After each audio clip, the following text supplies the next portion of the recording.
ایک آدمی نے نبی اکرم صلی اللہ علیہ وآلہ وسلم سے عرض کیا، اللہ کے رسول صلی اللہ علیہ وآلہ وسلم، اللہ کی قسم میں آپ سے محبت کرتا ہوں۔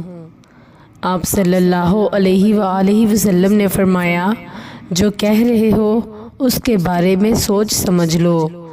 اس نے پھر کہا، اللہ کی قسم میں آپ صلی اللہ علیہ وآلہ وسلم سے محبت کرتا ہوں۔ آپ صلی اللہ علیہ وآلہ وسلم نے فرمایا، جو کہہ رہے ہو اس کے بارے میں سوچ سمجھ لو۔ اس نے پھر کہا، اللہ کی قسم میں آپ صلی اللہ علیہ وآلہ وسلم سے محبت کرتا ہوں۔ اسی طرح 3 دفعہ کہا تو آپ صلی اللہ علیہ وآلہ وسلم نے فرمایا، اگر تم مجھ سے واقعی محبت کرتے ہو تو فقر و محتاجی کا ٹاٹ تیار رکھو، اس لیے کہ جو شخص مجھے دوست بنانا چاہتا ہے اس کی طرف فقر اتنی تیزی سے جاتا ہے کہ اتنا تیز سیلاب کا پانی بھی اپنے بہاؤ کے رخ پر نہیں جاتا۔ سنن ترمذی حدیث نمبر 2350۔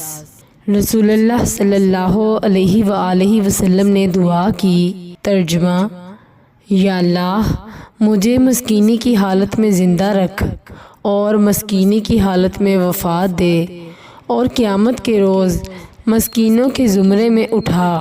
ام المومنین حضرت عائشہ رضی اللہ عنہا نے دریافت کیا، اللہ کے رسول صلی اللہ علیہ وآلہ وسلم، ایسا کیوں؟ آپ صلی اللہ علیہ وآلہ وسلم نے فرمایا، اس لیے کہ مساکین جنت میں اغنیاء سے 40 سال پہلے داخل ہوں گے، لہٰذا اے عائشہ، کسی بھی مسکین کو دروازے سے واپس نہ کرو، اگرچہ کھجور کا ایک ٹکڑا ہی صحیح۔ عائشہ، مسکینوں سے محبت کرو اور ان سے قربت اختیار کرو، بے شک اللہ تعالیٰ تم کو روز قیامت اپنے سے قریب کرے گا۔ سنن ترمذی حدیث نمبر 2352۔ رسول اللہ صلی اللہ علیہ وآلہ وسلم نے فرمایا، فقراء جنت میں مالداروں سے 500 برس پہلے داخل ہوں گے اور یہ قیامت کے آدھے دن کے برابر ہوگا۔ امام ترمذی کہتے ہیں یہ حدیث حسن صحیح ہے۔ سنن ترمذی حدیث نمبر 2353۔